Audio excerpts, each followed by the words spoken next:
Okay dear student, তোমাদের সকলকে welcome জানাই তোমাদের প্রিয় ইউটিউব চ্যানেল দ্য বেঙ্গল এক্সামে। আমি চঞ্চল স্যার তোমাদের কাছে আবারও এসে গেছি একটা নতুন ক্লাস নিয়ে।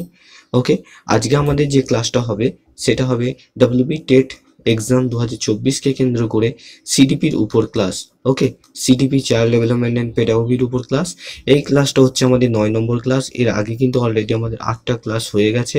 তো যারা যারা দেখোনি এই 8টা ক্লাসকে অবশ্যই কিন্তু দেখে নেবে। তো আজকে আমরা যে টপিকটা আলোচনা করব সেই টপিকটা সম্পর্কে আমরা একটু জেনে নিই। দেখো, এই টপিকটা হচ্ছে সামাজিকীকরণ প্রক্রিয়া। ওকে, সামাজিকীকরণ প্রক্রিয়ার পার্ট 1 যেটা, সেটা আমরা এর আগের ভিডিওতে আলোচনা করেছি, তোমরা দেখে নিও। আজকে আমরা পার্ট 2 সম্পর্কে জানবো এবং পার্ট 1, ওকে মনে রাখবে, পার্ট 1 এবং পার্ট 2 এই দুটো পার্টের মাধ্যমে আমরা টোটাল সোশ্যালাইজেশন প্রসেস বা সামাজিকীকরণ প্রক্রিয়াটাকে কিন্তু কমপ্লিট করব। ওকে, আচ্ছা। তো তোমরা দেখো, যারা যারা এখনো অবধি আমাদের চ্যানেলটাকে সাবস্ক্রাইব করোনি বা আজকে প্রথম ভিডিওটা দেখলে, তো অবশ্যই দ্য বেঙ্গল এক্সাম ইউটিউব চ্যানেলটাকে সাবস্ক্রাইব করে নেবে। এই চ্যানেলে আমাদের সম্পূর্ণ ফ্রি, ওকে 100% ফ্রি তোমরা ক্লাস পাবে। ডব্লিউবি টেট 2024কে কেন্দ্র করে ক্লাস শুরু হয়েছে, ঠিক একই সাথে ডব্লিউবিপি, কেপি, পিএসসি এবং পঞ্চায়েত ইত্যাদি বিভিন্ন পরীক্ষার জন্য সম্পূর্ণ ফ্রি ক্লাস কিন্তু ইউটিউবে করানো হবে। এই যে ডেসক্রিপশন বক্স দেখছো, ডেসক্রিপশন বক্সে টাচ করবে, টাচ করার পর এখানে দেখছো সমস্ত ক্লাসগুলোর প্লেলিস্ট কিন্তু তোমাদের এখানে অ্যাড করে দেওয়া রয়েছে। যেটাই টাচ করবে সেই প্লেলিস্টে কিন্তু তোমরা চলে যাবে। ওকে, আচ্ছা, তার সাথে সাথে আরেকটা কথা বলি, যারা যারা সাবস্ক্রাইব করোনি অবশ্যই করে বেল নোটিফিকেশনটা অল করে দেবে এবং তোমাদের বন্ধু বান্ধবী, ওকে, যারা টেটের জন্য বা ডব্লিউবিপি কেপির জন্য প্রিপারেশন নিচ্ছে তাদের কাছে একটু ভিডিওটা শেয়ার করে দেবে। ভিডিও ভালো লাগলে একটু কিন্তু লাইক করে দেবে। একটা ছোট্ট অ্যাডভার্টাইজমেন্ট বলতে পারো। দেখো, আমাদের দ্য বেঙ্গল এক্সাম অ্যাপের মধ্যে কিন্তু আমাদের টেট ফাউন্ডেশন ব্যাচ অর্থাৎ পেইড কোর্স কিন্তু আমাদের লঞ্চ হয়ে গেছে। ওকে, পেইড কোর্স লঞ্চ হয়ে গেছে। ওকে, ইনস্টলমেন্ট ফ্যাসিলিটি রয়েছে, পুরো ভ্যালিডিটি 1 ইয়ারের রয়েছে, অর্থাৎ 1 বছর সম্পূর্ণ তোমাদের ক্লাস কিন্তু করানো হবে। ওকে, এখানে বাংলা, ইংরেজি, অঙ্ক, সিডিপি, ইভিএস এই 5টা বিষয়ের আলাদা আলাদা শিক্ষকরা ক্লাস করাবেন। সপ্তাহে 5 দিন লাইভ ক্লাস থাকবে। লাইভ ক্লাসের পাশাপাশি তুমি রেকর্ড ফর্মও এটার পাবে। ওকে, রেকর্ডেড ফর্মও পাবে। ডাউট ক্লিয়ারিং ক্লাস করানো হবে, সাথে সাথে পিডিএফ তোমাদের দিয়ে দেওয়া হবে। তো প্রথম 50 জনের জন্য, প্রথম 50 জন স্টুডেন্টের জন্য স্পেশাল লাকি অফার কিন্তু রয়েছে। ওকে, তো তোমরা যারা যারা অ্যাডমিশন নেবে, অ্যাডমিশন নেওয়ার জন্য এই নাম্বারটায় কল করো। ওকে, 7003840858 এই নাম্বারটায় কল করো এবং যাবতীয় যা কিছু তোমাদের জানার আছে সেটা জেনে নাও। যারা যারা সিটেটের প্রিপারেশন নিচ্ছ তাদের জন্য এবং যারা যারা ডাব্লিউবি টেটের প্রিপারেশন নিচ্ছ তোমাদের জন্য, উভয়ের জন্যই কিন্তু এই যে আমাদের কোর্স সেটা কিন্তু ফ্রুটফুল হতে চলেছে। এর সাথে সাথে আমাদের সামনের যে একটা বড় ভ্যাকান্সি এসছে পুলিশের, তো সেই পুলিশের ভ্যাকান্সিকে সামনে রেখে আমাদের একটা কম্বো ব্যাচ কিন্তু অলরেডি শুরু হচ্ছে। সেটা হচ্ছে ডাব্লিউবিপি কেপি ক্লার্কশিপ, এটার কম্বো ব্যাচ যেটার নাম হয়েছে সংগ্রামী ব্যাচ। ওকে, এখানে দেখো জিকে, গণিত, ইংরেজি, রিজনিং এই 4টে বিষয় hero to zero, okay sorry zero to hero, okay A to Z তোমাদের কিন্তু করিয়ে দেওয়া হবে। ওকে, এ টু জেড তোমাদের করিয়ে দেওয়া হবে। সম্পূর্ণ আলাদা আলাদা টিচার রয়েছেন, সমস্ত বিষয় ভিত্তিক আলাদা আলাদা ক্লাস কিন্তু দেওয়া হবে। ওকে, চলো পরবর্তীতে যাই। আমাদের দেখো বর্তমানে কি কি ব্যাচ চলছে। দেখো, আমাদের গ্রাম পঞ্চায়েতের ব্যাচ অলরেডি শুরু হয়েছে। ওকে, প্রাইমারি টেট ফাউন্ডেশন ব্যাচ এটাও শুরু হয়েছে। এটা কিন্তু টেট 2024কে কেন্দ্র করে সামনের যেটা ডিসেম্বর মাসে হতে চলেছে। এর সাথে ক্লার্কশিপ ব্যাচ এবং সংগ্রামী পুলিশ পরীক্ষার ব্যাচ এটা খুব তাড়াতাড়ি শুরু হচ্ছে। যারা যারা অ্যাডমিশন নেবে অবশ্যই কিন্তু এই নাম্বারে যোগাযোগ করবে এবং এএনএম জিএনএম এর ব্যাচ এটাও কিন্তু শুরু হতে চলেছে।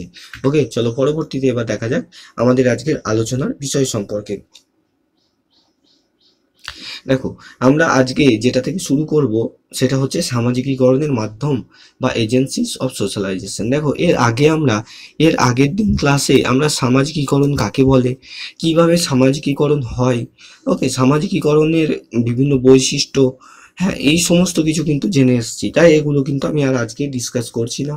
যারা আজকের ক্লাসটা প্রথম দেখছো অবশ্যই কিন্তু গতকালের ক্লাসটা দেখে নেবে, অর্থাৎ আমাদের 7 নম্বর 8 নম্বর ক্লাসটা দেখবে, সোশ্যালাইজেশন বলে রয়েছে, ওটাকে একটু দেখে নেবে, তারপরে এটাকে দেখবে। তো তো দেখো, আমরা প্রথম যেটা পাচ্ছি সেটা হচ্ছে এজেন্সিস বা মাধ্যম।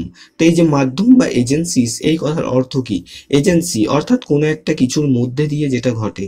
ওকে, যেমন সামাজিকীকরণ, এটা একটা শিশু যখন জন্মগ্রহণ করছে, সে কিন্তু সমাজের নিয়ম কানুন কোনো কিছুই জানছে না, কোনো কিছুই জানছে না। পরবর্তীতে সে যখন পরিণত হচ্ছে, তার যখন বয়স 40 বছর হচ্ছে, 4 মাস থেকে তার বয়স যখন 40 বছর হচ্ছে, সে কিন্তু সমাজের নিয়ম কানুন সম্পর্কে ওয়াকিবহল হচ্ছে, সে সামাজিকীকরণ সম্পর্কে কিন্তু ওয়াকিবহল হচ্ছে।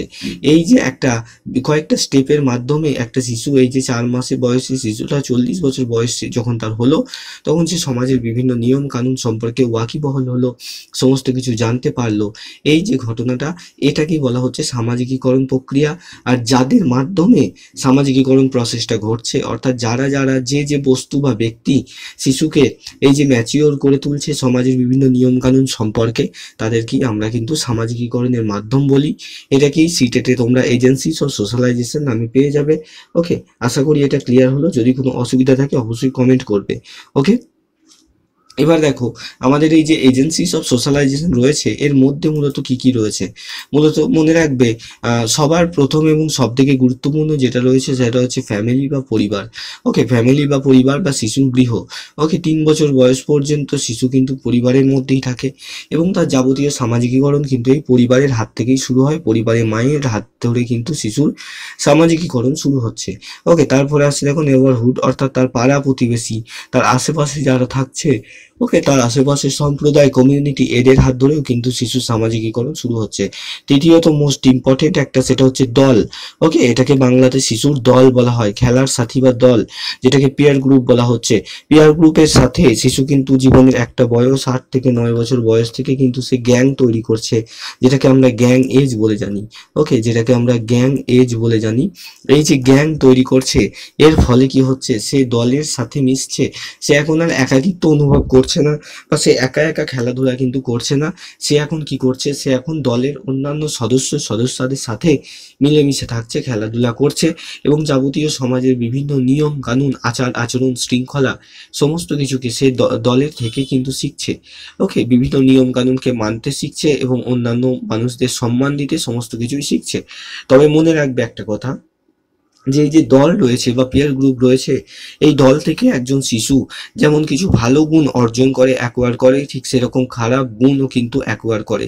ওকে, এবার ডিপেন্ড করছে কাদের সাথে শিশু মিশছে, বা শিশু যাদেরকে নিয়ে দল তৈরি করেছে সেই দলের অন্যান্য শিশুরা কেমন, ঠিক আছে, সেটার ওপর কিন্তু নির্ভর করে। ওকে, আচ্ছা, পরবর্তী দেখো রিলিজন, ধর্ম এবং ধর্মক্ষেত্র, সে হিন্দু হলে মন্দির হতে পারে, মুসলিম হলে মসজিদ হতে পারে, ওকে, খ্রিস্টান হলে গির্জা হতে পারে, যে কোনো রকম হতে পারে। হ্যাঁ, তো ধর্ম এবং ধর্মস্থল, এটাও কিন্তু আমাদের সমাজের বিভিন্ন নিয়ম কানুনকে মানতে শেখায়।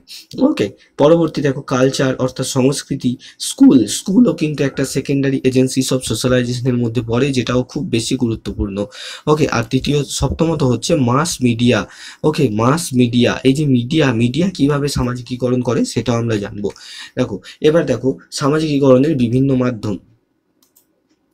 দেখো, শিশুর সামাজিকীকরণের বিভিন্ন মাধ্যম রয়েছে, যথা শিশুর পিতামাতা বা পরিবার, খেলার সাথী, শিক্ষা প্রতিষ্ঠান, সংস্কৃতি ইত্যাদি।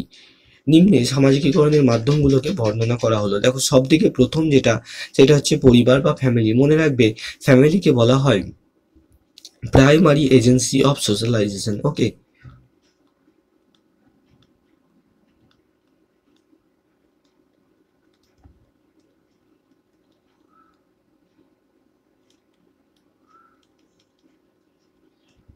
ওকে, ফ্যামিলি বা পরিবারকে কি বলা হচ্ছে? ফ্যামিলি বা পরিবারকে বলা হয় প্রাইমারি এজেন্সিস অফ সোশ্যালাইজেশন, অর্থাৎ এটাকে বাংলায় কি বলা হবে? সামাজিকীকরণের প্রাথমিক মাধ্যম। কেন বলা হয়? কারণ দেখো, একটা শিশু যখন তার বয়স হচ্ছে 3 মাস, তখন থেকে সে আস্তে আস্তে সামাজিক বিভিন্ন নিয়ম কানুন সম্পর্কে কিন্তু বুঝতে শুরু করে, কিন্তু এই টাইমে সে কোনো কিছু করতে পারে না। ওকে, মোটামুটি একটা নির্দিষ্ট বয়স পর্যন্ত, 2-3 বছর বয়স পর্যন্ত দেখবে শিশু বেশিরভাগ সময় কিন্তু পরিবারের মধ্যেই থাকে। ওকে, সে বেশিরভাগ টাইম যেটা কাটায় সেটা কিন্তু সে পরিবারের লোকজনেদের সাথেই কাটায়। ওকে, দেখবে একদম বাচ্চা ছেলে তারা খুব একটা বেশি বাড়ির বাইরে বের হয় না। তো এই কারণে সে সবার প্রথম যে সমাজের নিয়ম কানুনগুলো রয়েছে সেগুলো কিন্তু এই পরিবারের কাছ থেকেই শিখতে শেখে। পরিবারের মধ্যে মুখ্যত মায়ের কাছ থেকে শিশুরা সবথেকে বেশি সামাজিক নিয়ম কানুন কিন্তু শেখে। যেমন কি ধরো, সেই শিশুটা 2 থেকে 4 বছর বয়স অর্থাৎ 2-3 বছর বয়সে যখন সে মাতৃভাষাকে বলতে শিখছে, যে কথা ইউজ করতে শিখছে, ভাষা বলতে শিখছে, সেই টাইমে কি হচ্ছে, সেই টাইমে তার পরিবারের লোক তাকে ভাষাগতভাবে কিন্তু শিক্ষিত করে চলেছে বা জ্ঞান দিয়ে চলেছে। ওকে, যেমন কোথায় কি ধরনের ভাষা ব্যবহার করতে হবে, কাকে কি বলে সম্বোধন করতে হবে। ওকে, কাকে কি বলে সম্বোধন করতে হবে। অর্থাৎ তুমি দেখবে এমন হয় যে ছোট্টবেলায় তুমি যখন ছোট ছিলে তখন কি, যে তোমার দাদুকে বা জেঠুকে তুই বলে ফেললে, যে তুই কোথায় যাচ্ছিস দাদু, এরকম ভাবে বলে ফেলতে না, তুই কোথায় যাচ্ছিস দাদু, হ্যাঁ, বা তুই কোথায় যাচ্ছিস কাকু, এরকম ভাবে বলে ফেলতে। তখন কি, তখন তোমার মাই কিন্তু সবার আগে বলতো যে বাবু, দাদুরা আমাদের থেকে বড় হয়, কাকুরা আমাদের থেকে বয়সে বড়, সম্মানে বড়, তাদেরকে তুই বলতে নেই, তাদেরকে আপনি বলবে বা তুমি বলবে, তাই তো, তুমি বা আপনি বলবে। ওকে, এই দেখো, এটাই কিন্তু আচ্ছা, একটু গলাটার সাউন্ডের জন্য একটু কিন্তু আমি সরি বলে নিচ্ছি, প্রচন্ড ঠান্ডা লেগেছে যে কারণে গলাটা এরকম লাগছে হয়তো। আশা করি সাউন্ডে তোমাদের প্রবলেম হবে না, একটু ম্যানেজ করে নিও আজকে। তো দেখো, এই যে তোমার মা তোমাকে শিখিয়ে দিলেন যে বয়োজ্যেষ্ঠদের তুমি বা আপনি বলে সম্বোধন করবে। ওকে, তো এটাই কিন্তু এক প্রকারের সামাজিকীকরণ হয়ে গেল। ওকে, এটাই কিন্তু এক প্রকারের সামাজিকীকরণ হলো। অর্থাৎ দেখো, সমাজের একটা নতুন নিয়ম কানুন কিন্তু শিশু শিখলো। ওকে, তো সেই কারণে মনে রাখবে, সবার প্রথম যে সামাজিকীকরণ শুরু হচ্ছে, অর্থাৎ সমাজের নিয়ম কানুন শেখা শুরু হচ্ছে কিন্তু মায়ের কাছ থেকে বা পরিবারের কাছ থেকে। যে কারণে পরিবারকে সামাজিকীকরণের প্রাইমারি এজেন্সি বা প্রাথমিক মাধ্যম বলা হয়। মনে রাখবে একটা জিনিস, প্রশ্ন একটা এরকম করে আসছে যে নিচের কোনটি সামাজিকীকরণের প্রাথমিক মাধ্যম, এরকম ভাবে আসতে পারে, বা এইভাবে আসতে পারে যে নিচের কোনটি সামাজিকীকরণের প্রাথমিক মাধ্যমের মধ্যে পড়ে না। ওকে, বা আরো যে কোনো কিছু ঘুরিয়ে দিতে পারে। তোমরা জাস্ট একটা লাইন মনে রাখবে যে পরিবার হচ্ছে সামাজিকীকরণের এক এবং একমাত্র প্রাথমিক মাধ্যম। ওকে, পরিবার হচ্ছে সামাজিকীকরণের এক এবং একমাত্র প্রাথমিক মাধ্যম। অর্থাৎ পরিবার বাদে বাকি যা কিছুই দেখ না কেন, সেটা হতে পারে বিদ্যালয় দিল, শিক্ষক দিল, শিক্ষিকার নাম দিল, বন্ধু বান্ধব দল, যা কিছু দেখ, সেগুলো কিন্তু সেকেন্ডারি এজেন্সিস অফ সোশ্যালাইজেশন হবে। ওকে, প্রাইমারি এজেন্সিস অফ সোশ্যালাইজেশনের মধ্যে জাস্ট একটা এজেন্সি পড়ে, সেটা হচ্ছে কি আমাদের পরিবার। ওকে, একটা থিংস পড়ে, সেটা হচ্ছে আমাদের পরিবার, এটা মনে রাখবে। দেখো, পরিবার বাদে বাকি সবাই কিন্তু সেকেন্ডারি এজেন্সিস অফ সোশ্যালাইজেশনের মধ্যে পড়ে। দেখো, সামাজিকীকরণের কতগুলো মাধ্যম রয়েছে, তার মধ্যে পরিবারের ভূমিকাই সব থেকে গুরুত্বপূর্ণ। ওকে, দেখো, বলা হয়ে থাকে যে শিশুর ব্যক্তিত্ব বিকাশের পথে বংশগতি মূল উপাদান যোগায়, সংস্কৃতি নকশা তৈরি হয়। পরিবারের পিতামাতা কারিগর হিসেবে কাজ করে থাকে, কারণ শিশুর সমস্ত দৈহিক, মানসিক, বস্তুগত ও অবগত যাবতীয় প্রয়োজন যা কিছু মেটায়, সেটা কিন্তু ওই পরিবারের লোকই মেটায়। ওকে, পরিবারেই শিশু তার চিন্তা, আবেগ ও কর্মের অভ্যাস গঠন করে। মূলত শিশুর চরিত্রের ভিত্তিপ্রস্তর রচিত হয় পরিবারে।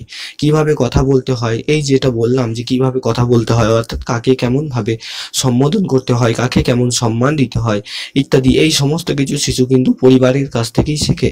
নিজের আবেগকে কিভাবে প্রকাশ করতে হয়, অর্থাৎ যে খিদে পেলে দেখবে একদম বাচ্চা ছেলে যারা, তাদের যখন খিদে পায় তারা মুখ ফুটে বলতে পারে না যে খিদে পেয়েছে বা খেতে দাও, তারা কি করে দেখবে, কান্না করে, তাই না, কান্না করে।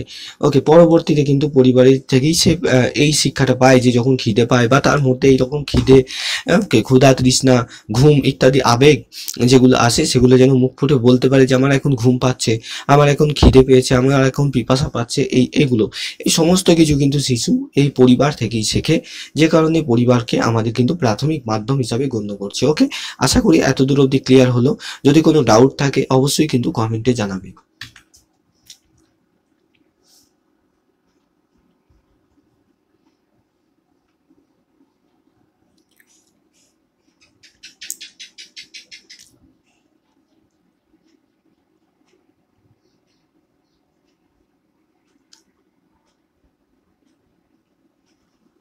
আচ্ছা, এবার দেখো, পরিবার শিশুর আত্মপ্রতিষ্ঠানিক শিক্ষা দেওয়ার পাশাপাশি প্রাতিষ্ঠানিক শিক্ষাও দেয়। এবার এখানে আমাদের একটু জিনিস জানতে হবে।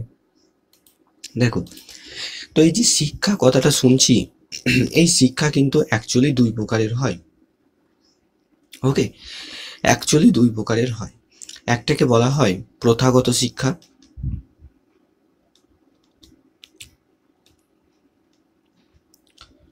ওকে, আর একটাকে বলা হয় কি, আর একটাকে বলা হয় আমাদের অপ্রথাগত শিক্ষা।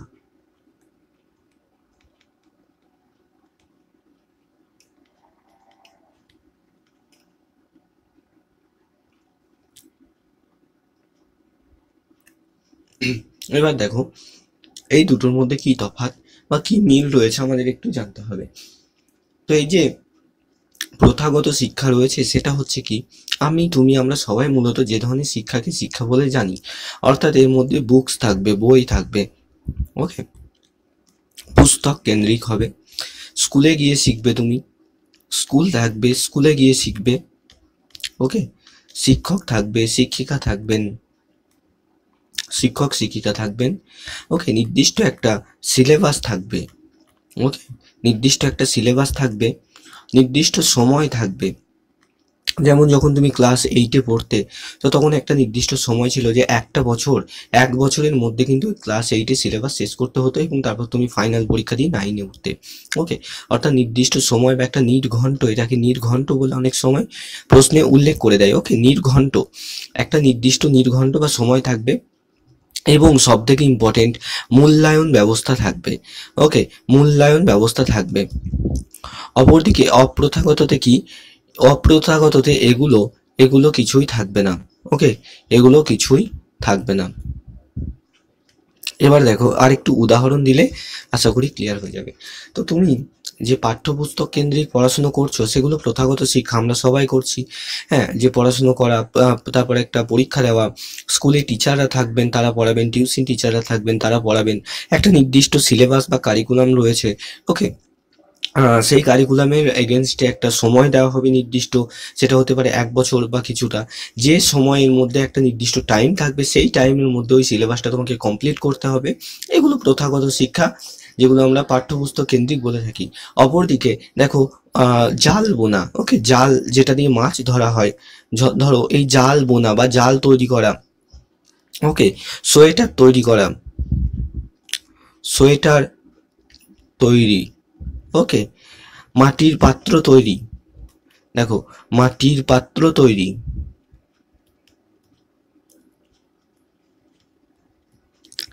এই সমস্ত যে কাজগুলো, যেগুলো অর্থাৎ আমরা বলতে পারি হাতে কলমে শিক্ষা, তাই তো?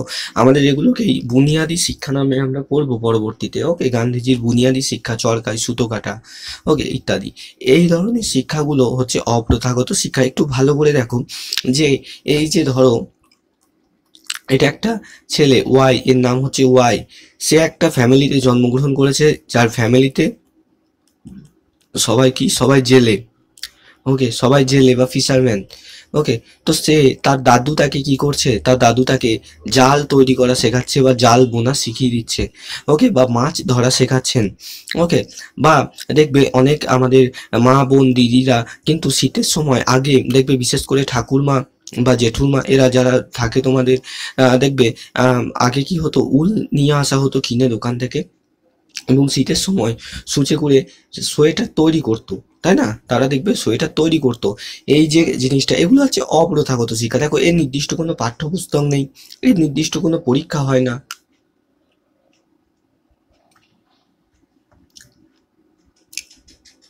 নির্দিষ্ট এর জন্য কোনো স্কুল নেই, কোনো টিচার নেই, এর কোনো সিলেবাস নেই। ওকে, এবং এর এই পুরো প্রসেসটার কোনো একটা নির্দিষ্ট সময় নেই বা টাইম নির্ঘণ্টের মধ্যে এটা বাঁধা নেই। ঠিক আছে, এটা হচ্ছে অপ্রথাগত শিক্ষা। তো এই অপ্রথাগত শিক্ষা আমরা কোথা থেকে পাই? মনে রাখবে এটা কিন্তু আমরা পাই পরিবার থেকে। ওকে, পরিবার থেকে আমরা অপ্রথাগত শিক্ষা পাই, আর প্রথাগত শিক্ষা আমরা পাই কোথা থেকে? বিদ্যালয় থেকে। এইটা জাস্ট মনে রাখবে। ওকে, দেখো তাহলে এই যে অপ্রথাগত শিক্ষা প্রথম পরিবার থেকে পাচ্ছি, এখানেই কিন্তু শিশু সামাজিকীকরণও হচ্ছে।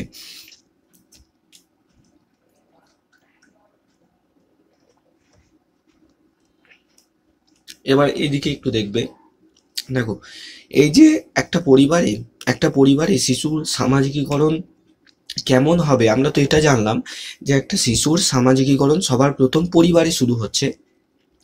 তো সেই পরিবারে শিশুর সামাজিকীকরণ কেমন হবে সেটা কয়েকটা দৃষ্টিকোণের উপর নির্ভর করে। যেমন পিতামাতার সাথে শিশুর কেমন সম্পর্ক সেটার উপর নির্ভর করে, আবার পিতা এবং মাতার মধ্যে কেমন সম্পর্ক সেটার উপর নির্ভর করে, এবং পরিবারে একাধিক শিশু থাকলে সেই একাধিক শিশুদের মধ্যে কেমন সম্পর্ক সেটার উপর নির্ভর করে।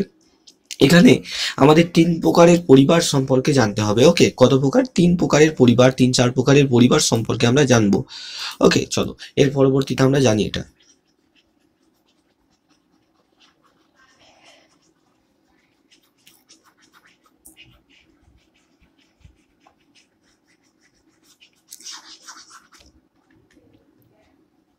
দেখো, এই যে রয়েছে পরিবারের শ্রেণী বিভাগ, এটা একটু আমরা জানবো।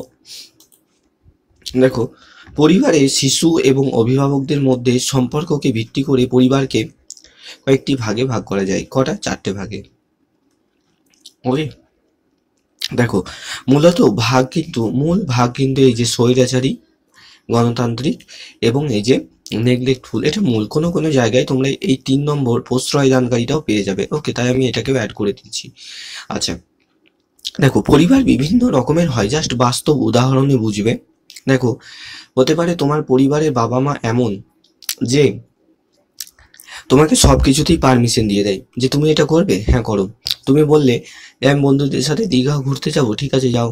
ওকে, তুমি বললে আমি আজকে এটা করবো, ঠিক আছে করো। এটা কিনবো, এটা কেন? আচ্ছা, মানে কি, যে খুবই ভালোবাসে এবং বিশ্বাস করে তোমাকে পরিবারের লোকজন, সব কিছুতেই সম্মতি দেয়। ওকে, আবার দেখবে কিছু পরিবার থাকে, হতে পারে তোমারই ধরো পরিবার, যেখানে কি হয় যে সব কিছুতেই বাধা আসে। অর্থাৎ কোনো কিছু করবো বলে না করা হবে না, ওকে এটা করা হবে না, ওটা করা, অর্থাৎ পরিবারের লোক যেটা ঠিক করে দেবে সেটাই তোমাকে করতে হয়। ওকে, আবার কিছু পরিবার থাকে যেখানে শিশু কি করলো না করলো মা বাবার কোনো রকম খেয়াল থাকে না। ওকে, কোনো রকম খেয়াল থাকে না, খেয়াল থাকে না। ওকে, দেখো আর একটা কি থাকে, যে আর এক ধরনের পরিবার থাকে, তারা মানে শিশুর প্রেমে অন্ধ হয়, শিশুকে চাঁদ এনে দেবে, বলে কি, যে চাঁদ এনে দেবো, ঠিক আছে, শিশু যদি চাঁদ চায় তাহলে চাঁদ এনে দেবো। এই 4 ধরনের পরিবার হয়। অ্যাকচুয়ালি বাবা মাদের মানসিকতা এরকম 4 ধরনের হয়ে থাকে। তো দেখো, প্রথম যেটা পরিবার সেটা হচ্ছে স্বৈরাচারী পরিবার। ওকে, অথরিটেরিয়ান ফ্যামিলি। তো এই যে স্বৈরাচারী পরিবার, এখানে কি হয়, এখানে মূলত শিশুর উপর অত্যাচার হয়। ওকে, শিশুর উপর অত্যাচার, শুধু যে শারীরিক টর্চার অত্যাচার মানে তা নয়, মানসিকভাবেও হয়। অর্থাৎ কি, যে শিশুকে সবসময় ভয়ে রাখা হবে। ওকে, প্রচুর ভয় পাবে শিশু বাবা মাকে।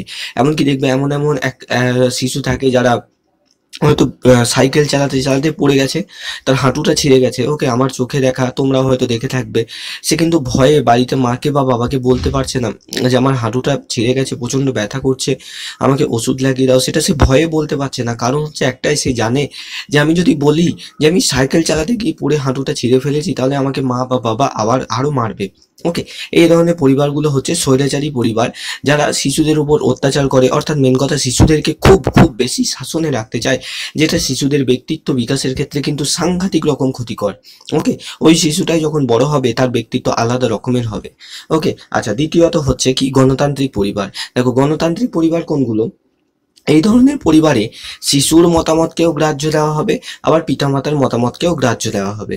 ওকে, ধরে নাও কি, যে তুমি ক্লাস 10 মাধ্যমিক পরীক্ষা পাস করলে, এবার ধরো কি, তোমার একটা স্মার্টফোন দরকার। তুমি এসে তোমার বাবাকে বললে, মাকে বললে যে মা বাবা আমার একটা স্মার্টফোন দরকার, তোমরা দেখো যদি পারো একটু একটা কিনে দাও। ওকে, বা কিনে দেওয়ার ব্যবস্থা করো। তো সেই ক্ষেত্রে এবার সম্মতি হলো বাবা মা, ঠিক আছে, যে বেশ দরকার যখন তাহলে দিতে হবে। এবার তুমি কত দামের স্মার্টফোন নেবে? ওকে, সেখানে এবার এইটা 2 রকমের হয়। কত দামের, ধরো তোমাকে তোমার বাবা মা জিজ্ঞাসা করলেন যে আচ্ছা বাবু তুমি কত দামের স্মার্টফোন নেবে, তো তুমি বললে যে মোটামুটি 12 থেকে 15 হাজার টাকার হলেই হয়ে যাবে আমার। ওকে, আচ্ছা, এবার তোমার বাবা মা ডিসকাশন করছে, অর্থাৎ দেখো এখানে তোমার সম্মতিও জানতে চাওয়া হলো, তোমার বাবা মাদের সম্মতি দেখা গেল। দেখা যাচ্ছে যে তোমার বাবা মারা বলছে যে আচ্ছা 15 হাজার টাকা আর একটু তুমি ভালো নাও, আর 2 হাজার টাকা দেওয়া হচ্ছে, তুমি আর একটু ভালো নাও। বা বলা হচ্ছে, ধরো বলা গেল যে এই মুহূর্তে এত নেই, তো একটু কম দামে দেখো। ওকে, অর্থাৎ তোমার মতামতটাও নেওয়া হচ্ছে, তোমার বাবা মায়ের মতামত নেওয়া হচ্ছে। আবার কি এক ধরনের ফ্যামিলি থাকে যে বলে দেবে কি যে হয়তো স্মার্টফোন হয়তো দিতে হবে, দেখলো যে হ্যাঁ দরকার, তো তখন সে বলে দেবে দামটা, যে তোমাকে আর জিজ্ঞাসা করবে না যে কত দামের নেবে, তখন বলে দেবে 5,000 টাকার মধ্যে একটা নিলে নিবে বা 10,000 টাকার মধ্যে একটা নিলে নেবে, আর নাহলে নেবে না। এটা হচ্ছে স্বৈরাচারী পরিবারের উদাহরণ। আবার কি প্রশ্রয় দানকারী পরিবার, তুমি যদি বলো আমি 1 লক্ষ টাকা দামের একটা স্মার্টফোন নেব, প্রশ্রয় দানকারী পরিবার কি করবে, সেটাই দিয়ে দেবে তোমাকে। ওকে, জমি টমি বিক্রি করেও দিয়ে দেবে। কারণ কি তাদের ছেলে বা মেয়ে সেটা শখ করে চেয়েছে, ওকে, প্রচুর ভালোবাসে তারা তাদের ছেলে মেয়েকে, যেটাও শিশুর ব্যক্তিত্ব বিকাশের ক্ষেত্রে মারাত্মকের থেকেও বেশি ক্ষতিকর। ওকে, আচ্ছা, আরেকটা হচ্ছে অবহেলাকারী পরিবার। এরা কি, এদের শিশুর কি দরকার কি না দরকার কোনো কিচ্ছু এদের যায় আসে না। ওকে, বেঘরে থাকে এই ধরনের পরিবার। তাদের শিশু কোথায় খাচ্ছে, কোথায় থাকছে, কিভাবে বড় হচ্ছে, স্কুলে গিয়ে কিরকম পড়াশুনো করছে, পরীক্ষায় কেমন নম্বর পাচ্ছে, কোনো কিচ্ছু এদের যায় আসে না। এদের মা বাবা পরিবারের লোক কোনো কিছুতে মাথা ঘামায় না। ওকে, এটা হচ্ছে অবহেলাকারী পরিবার। এবার এখান থেকে যে ধরনের প্রশ্ন আসে একটু আলোচনা করি। দেখো, প্রশ্ন আসে যে শিশুর সর্বাঙ্গীন বিকাশ সব থেকে বেশি হয় কোন ধরনের পরিবারে। জাস্ট একটা ভাবার চেষ্টা করবে এই চারটের মধ্যে কোন পরিবারে শিশুর সর্বাঙ্গীন বিকাশ সব থেকে ভালো হবে।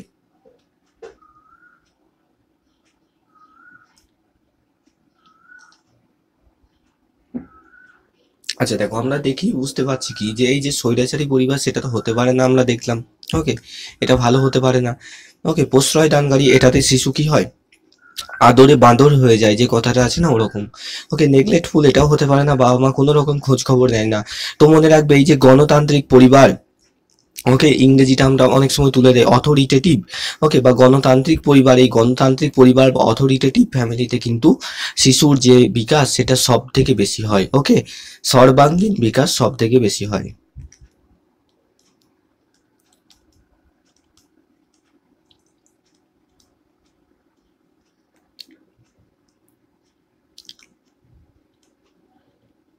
এটা মনে রাখবে। ওকে,